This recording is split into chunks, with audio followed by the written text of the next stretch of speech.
for Daniel. Start with Brian Robb. Hey, Daniel. I know you had just some minor surgery back in October on your knee. How are you feeling? You expect it to be ready to go for training camp? Yeah, surgery went well. It was just like they took out a loose body in there. Everything went well. Rehab was quick. Nothing compared to my meniscus surgery like years ago.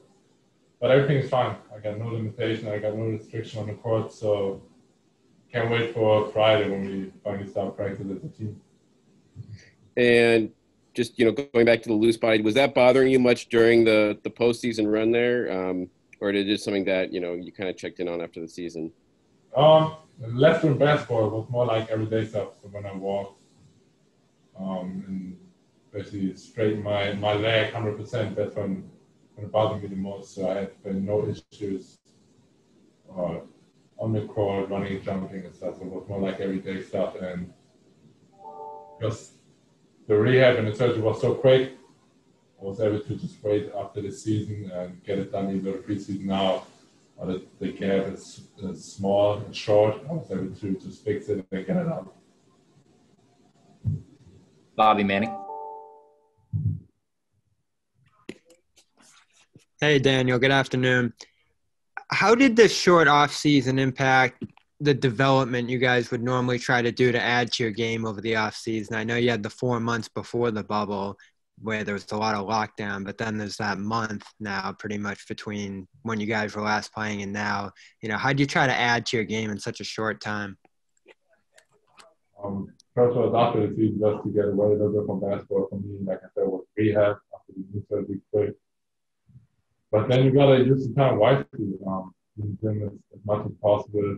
Like with just like the rehab, getting out there again, running, jumping.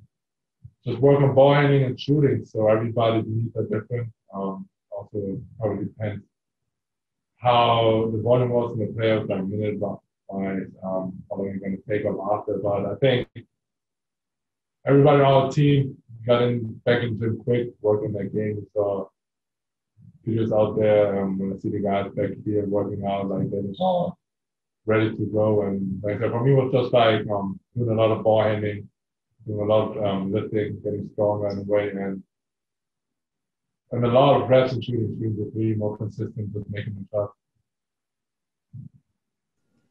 Bob Schron. Hi, Daniel. How are you, man? Daniel, could you talk a little bit, obviously Ennis was a brother to you, but can you talk a little bit about how Tristan can complement your game and what he adds to the mix? Thanks, Brandon. Obviously, we all, myself and Mr. Ennis, was a great person, great character in the locker room. He's always funny. I'm always joking around. I haven't met Tristan. I met him the first time today. He's a great player. He's gonna bring a lot to the team. He's a good defender. He's a physical defender. He's an elite rebounder on the offensive end. I think last year was about like 3-4 offensive rebounds a game. So he's tough. So he's gonna bring a lot for our team what we need on the court. Like we play a lot of switching at the end. So he's able to guards as well. So we are really flexible on our defensive end, and obviously, like he's an elite rebounder, like Ennis was too. So that's something we probably need a lot on our offensive end. In case we miss shot, our guys miss shot, that the big is right there for like a second chance, or like a tip in, or like another shot, and keep on playing. All right, we're gonna wrap it up right there. Thanks, Daniel. Thank you. Thank you, everybody. We'll send our